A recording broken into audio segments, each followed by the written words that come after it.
एकदम नहीं, हमारी पार्टी किसी को क्यों तोड़ेगी। यहाँ पर तो देखे आए थे ना, मैंने किसी को कहा कि आप पार्टी ज्वाइन हो जाओ, नहीं। जिनकी इच्छा हो कि भारतीय भैरव सेना का कदम पकड़ेंगे, दामन पकड़ेंगे, झंडा पकड़ेंगे, हम उनके साथ कंधे से कंधे मिलाकर चलेंगे और इस पार्टी के कारवा को आगे इस महाराष्ट्र में बढ़ाएंगे। आज हमें जो भारतीय भैरव सेना का महाराष्ट्र अध्यक्ष बनाया गया है, उसमें मैं आदित्य राजभर जी का और आदरणीय जो है कि धर्मेंद्र राजभर जी का मैं बहुत बहुत आभार प्रकट और धन्यवाद देता हूं कि आप लोगों ने हमें एक छोटे से कार्यकर्ता को इतनी बड़ी जिम्मेदारी दी है। तो मैं इस पार्टी को उस मिशन तक लेके जाऊंगा जो मिशन पे हमारी पार्टी बनी है, और महाराष्ट्र के उन नेताओं को, उन युवाओं को मैं जोड़ूंगा जो राजनीति से वंचित थे, जो राजनीति करना चाहते हैं।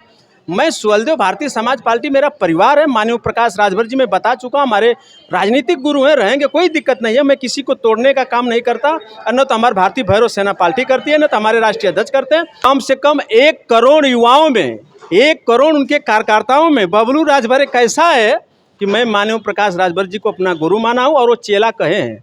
मैं चेला हूँ, तो चेला उनका, देखिए चेला गुरु में क्या होता है, गुरु जहाँ होता है ना, सर झुकाता है चेला, तो मैं उनके सर माथे हूँ।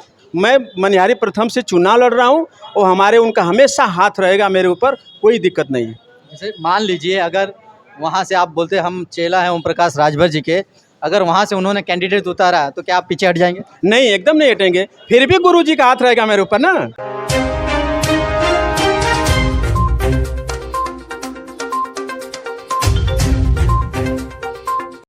नमस्कार, स्वागत है राजभर एक्सप्रेस में। आज भारतीय भैरव सेना पार्टी का महाराष्ट्र में गठन हो चुका है और महाराष्ट्र की कमान मिली है सुहलदेव भारतीय समाज पार्टी के पूर्व युवा अध्यक्ष बबलू राजभर जी हैं। इनकी देखरेख में यह कार्यक्रम सफल हुआ और काफ़ी लोग आए थे। आज इन्हें महाराष्ट्र की कमान मिली है। आइए जानते हैं कि भारतीय भैरव सेना पार्टी पे आरोप भी लगते हैं कि लोगों को तोड़ के अपनी पार्टी को जोड़ रहे हैं। तो सबसे पहले स्वागत है हमारे चैनल में, आपको बधाई देते हैं, महाराष्ट्र की कमान आपको मिली है भारतीय भैरव सेना की तरफ से, राजभर एक्सप्रेस की तरफ से आपको ढेर सारी शुभकामनाएं। बहुत बहुत धन्यवाद अखिलेश भाई। और आज जो कि भारतीय भैरव सेना के द्वारा आयोजित स्वागत समारोह, जिसके मुख्य अतिथि हमारे राष्ट्रीय अध्यक्ष प्रिय भाई आदरणीय आदित्य राजभर जी का आगमन हुआ था, और बड़े हर्षोल्लास के साथ लोग यहाँ पर आए थे और बहुत अच्छा लगा, कार्यक्रम सफल रहा। और आए हुए सभी लोगों को मैं दिल से धन्यवाद, आभार प्रकट करता हूँ। जैसे कि आज आपको महाराष्ट्र की कमान मिली, एक बड़ी जिम्मेदारी मिली महाराष्ट्र की। एक समय में आप युवा के अध्यक्ष हुआ करते थे सुहलदेव भारतीय समाज पार्टी की, आज आप मुखिया हैं भारतीय भैरव सेना पार्टी के। तो कैसे काम करेंगे, और आरोप जो लग रहा है कि आप कहीं ना कहीं सुहलदेव भारतीय समाज पार्टी को भी कहीं ना कहीं असर पड़ेगा आपके इसमें अध्यक्ष बनने से, लोगों को शायद पार्टी के लोगों से जोड़। नहीं अखिलेश भाई, इसमें कुछ नहीं है। आज हमें जो भारतीय भैरव सेना का महाराष्ट्र अध्यक्ष बनाया गया है, उसमें मैं आदित्य राजभर जी का और आदरणीय जो है कि धर्मेंद्र राजभर जी का मैं बहुत बहुत आभार प्रकट और धन्यवाद देता हूं कि आप लोगों ने हमें एक छोटे से कार्यकर्ता को इतनी बड़ी जिम्मेदारी दी है।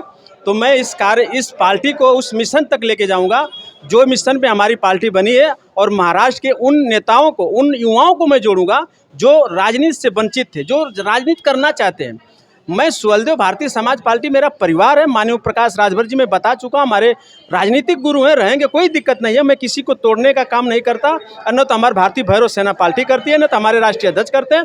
हमारे राष्ट्रीय अध्यक्ष राजभर जी का इतना खुला दिल विचार है कि सबको गले लगाते हैं, चाहे सत्ता पक्ष हो चाहे विपक्ष हो।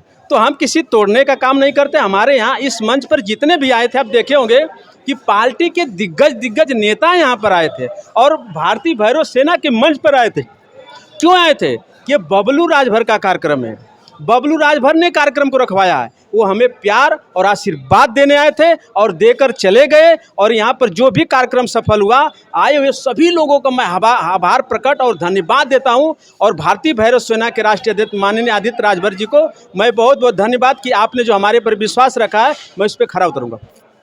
तो आपका मानना है कि हम किसी पार्टी को तोड़ नहीं रहे हैं, लोगों को जोड़ रहे हैं? एकदम नहीं, हमारी पार्टी किसी को क्यों तोड़ेगी। यहाँ पर तो देखे आए थे ना, मैंने किसी को कहा कि आप पार्टी ज्वाइन हो जाओ, नहीं। जिनकी इच्छा हो कि भारतीय भैरव सेना का कदम पकड़ेंगे, दामन पकड़ेंगे, झंडा पकड़ेंगे, हम उनके साथ कंधे से कंधे मिलाकर चलेंगे और इस पार्टी के कारवा को आगे इस महाराष्ट्र में बढ़ाएंगे। चाहे सोहेल भारतीय समाज पार्टी का हो, चाहे सोहेल जनता पार्टी का हो, और भी पार्टी का हो। हाँ, कोई भी है, हमारे सब भाई हैं। हमने आज तक किसी पार्टी के लोगों को ये नहीं कहा कि हमारे पार्टी भारतीय भैरव सेना से जुड़ी है, कोई नहीं। हाँ, उनका खुला विचार है, अगर वो आना चाहते स्वतंत्र है। राजनीति देखिए, राजनीति दोनों तरफ है। आप किसी से न तो दुश्मनी न किसी से नाराजगी, कुछ नहीं। आप खुला मंच से खुला विचार स्वतंत्र है, आप आ सकते हैं, कोई बात नहीं। बबलू राजभर स्वागत करेगा। महाराष्ट्र में कैसे विस्तार करेंगे? आपने देखा है कि महाराष्ट्र में लोगों के पास समय नहीं रहता है, लोगों को जोड़ेंगे कैसे? ये बात सही है, लेकिन समय नहीं रहता। समय के बावजूद भी आज लोग यहाँ पे भारी संख्या में लोग आए थे, बहुत अच्छा लगा। और आने वाले समय में मैं इस महाराष्ट्र कमेटी को विस्तार दूंगा और आने वाले समय महाराजा सुहेलदेव राजभर जी की जो जयंती मनाई जाएगी 2026 में, बड़े पैमाने पर मनाएंगे हम। भारतीय भैरव सेना पार्टी के बैनर तले बनेगा ये? एकदम बनेगा, भारतीय भैरव सेना पार्टी के बैनर तले मिलेगा। और वहाँ पे बहुत से लोगों जो है, आज नहीं हो पाएगा, समय का अभाव था, और उस मंच पर हम कम से कम 150 से 200 पदाधिकारियों को नियुक्ति करने वाले हैं। जब महाराजा सुहेलदेव राजभर जी की जयंती आती है, राजभर समाज के बहुत से संगठन हैं, एक ही दिन जयंती मनाएंगे ताकि लोग बढ़ जाए। देखिए, हम तो कहते हैं कि मनाए, आज एक ही दिन मनाए। देखिए, आज देखिए ना, मैं बता दे रहा हूँ कि महाराष्ट्र में छत्रपति शिवाजी की जयंती एक ही दिन मनाई जाती है। हम तो सोच रहे हैं कि वार्ड वार्ड में बनना चाहिए, कि एक बहुत बड़ा संदेश जाए। उत्तर प्रदेश के गली गली में, गांव गांव में, चौराहों चौराहों पे महाराजा सुहेलदेव राजभर जी की जयंती मनाई जाए। किसी एक मंच पे नहीं, पूरा हर जगह मनाओ। महाराष्ट्र के कोने कोने, वार्ड वार्ड में, कांदीबली, गोरेगांव, मलाड, बोरीबली, अंधेरी, जोगेश्वरी, जहाँ चाहे वहाँ मनाओ, भयंदर मनाओ, अच्छा लगेगा। एक मंच पर बुला करके एक ही जगह मना रहे हो ना, अगर टुकड़े टुकड़े में अगर हर जगह मनाएंगे तो उसका बहुत बड़ा संदेश जाएगा। इसका मैं समर्थन करता हूँ। और महाराजा सुहेलदेव राजभर जी की जयंती कहीं भी हो, धूमधाम से मनाना चाहिए। हमारा समाज जाग चुका है और आगे भी जागेगा। अपने आराध्य, अपने देवता के लिए सब कुछ करने के लिए तैयार है। अभी आपके एक पदाधिकारी थे, युवा हैं, और आगामी 2027 का जो चुनाव है, जफराबाद से विधानसभा का चुनाव लड़ना चाहते हैं। क्या आप भी चुनाव लड़ेंगे यूपी में? देखिए, मैं तो सुहेलदेव भारतीय समाज पार्टी का प्रत्याशी रहा हूँ 2022 में, मनिहारी प्रथम से। आज भी हूँ, आज भी मैं चुनाव लड़ रहा हूँ। देखिए, मैं तो आज भारतीय भैरव सेना का दामन थाम लिया, तो मैं तो हो ही गया कि मैं भारतीय भैरव सेना का प्रत्याशी हूँ, रहूँगा, कोई दिक्कत नहीं है। और मैं चुनाव लड़ूंगा, उसमें कोई दिक्कत नहीं है। माननीय ओम प्रकाश राजभर जी का और बड़े भैया अरविंद राजभर जी का हमारे सर पे हाथ है, कोई दिक्कत नहीं है। जैसे आप चुनाव की बात कर रहे हैं, अगर सुहेलदेव भारतीय समाज पार्टी आपके विपक्ष में खड़ी है तो क्या करेंगे? नहीं, विपक्ष में नहीं खड़ी रहेगी। उनको पता है, माननीय ओम प्रकाश राजभर जी। देखिए, मैं कह दिया ना, कम से कम 1 करोड़ युवाओं में, 1 करोड़ उनके कार्यकर्ताओं में बबलू राजभर एक ऐसा है कि मैं माननीय ओम प्रकाश राजभर जी को अपना गुरु माना हूँ। और वो चेला कहे हैं, मैं चेला हूँ, तो चेला उनका। देखिए, चेला गुरु में क्या होता है, गुरु जहाँ होता है ना, सर झुकाता है चेला, तो मैं उनके सर माथे हूँ। मैं मनिहारी प्रथम से चुनाव लड़ रहा हूँ और हमारे उनका हमेशा हाथ रहेगा मेरे ऊपर, कोई दिक्कत नहीं है। जैसे मान लीजिए, अगर वहाँ से आप बोलते हम चेला हैं ओम प्रकाश राजभर जी के, अगर वहाँ से उन्होंने कैंडिडेट उतारा तो क्या आप पीछे हट जाएंगे? नहीं, एकदम नहीं हटेंगे। फिर भी गुरु जी का हाथ रहेगा मेरे ऊपर ना। कैसे रहेगा? एकदम रहेगा। देखिए, एक ऐसा रिश्ता होता है ना, पार्टी अपने जगह और गुरु चेला का रिश्ता अलग अपने जगह है। जरूर उनका हाथ रहे। मैं भले ही किसी प्रत्याशी को उतार दें, कोई दिक्कत नहीं, स्वागत रहेगा, लड़ेंगे दोनों भाई मिलके, लेकिन सर जो उनका मेरे हाथ पे है, उनका रहेगा हमेशा मेरे। लेकिन आप कह रहे हैं कि 2 भाई लड़ेंगे तो मलाई तीसरा मिलेगा, उसको चलेगा? नहीं, कोई नहीं। हम तो यही कर रहे हैं कि हमारा जो बेल्ट है, अगली बार 2022 में 8 गो यादव जी चुनाव लड़े थे, इकलौता बबलू राजभर था, चुनाव लड़ रहा था डंके की चोट पे, अपनी वर्चस्व, अपनी आवाज़, अपने लोगों के लिए लड़ रहा था। और 2025-26 में भी हम चुनाव वहाँ से लड़ेंगे। जिला पंचायत का लड़ने वाले कि विधानसभा का चुनाव? जिला पंचायत, विधानसभा का नहीं। हम जिला पंचायत अपने मनिहारी प्रथम के लोगों से मैं अपील करना चाहता हूं कि आपका भाई, आपका बेटा, आपका दुलारा मनिहारी प्रथम से चुनाव लड़ रहा हूं। 10 साल से कड़ी मेहनत कर रहा हूं, लेकिन सीट सुरक्षित होने के नाते मैं नहीं फील्ड में आ पा रहा हूं। इस बारी फिर मैं जो कि आप लोग के बीच में आ रहा हूं, और आपका सहयोग होगा तो बबलू राजभर जरूर जीतेगा। तो चलते चलते आखिरी सवाल, महाराष्ट्र में आप जो चाहने वाले भारतीय भैरव सेना पार्टी से क्या कहना चाहेंगे लोगों से?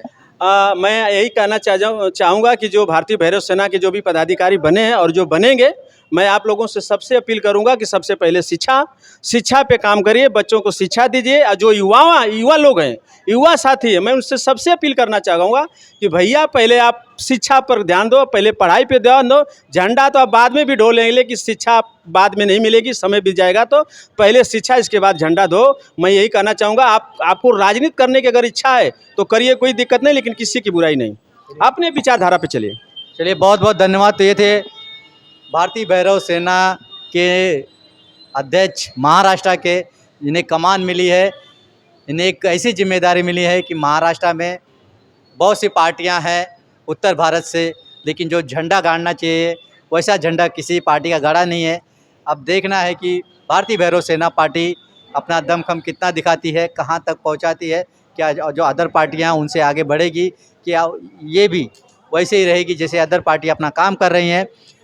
तो बबलू राजभर जी को एक बार फिर से राजभर एक्सप्रेस टीम की तरफ से बधाई देंगे, एक जो महाराष्ट्र की जिम्मेदारी मिली है। तो ये हमारा छोटा सा वीडियो आपको कैसा लगा जरूर कमेंट बॉक्स में बताएं। अगर चैनल पे नए तो चैनल सब्सक्राइब करना ना भूलिए। मिलते हैं किसी अगली वीडियो में। जय हिंद, जय भारत। अगर आप चैनल पे नए हो तो चैनल को सब्सक्राइब करना ना भूलें। वीडियो को ज़्यादा से ज़्यादा शेयर कीजिए।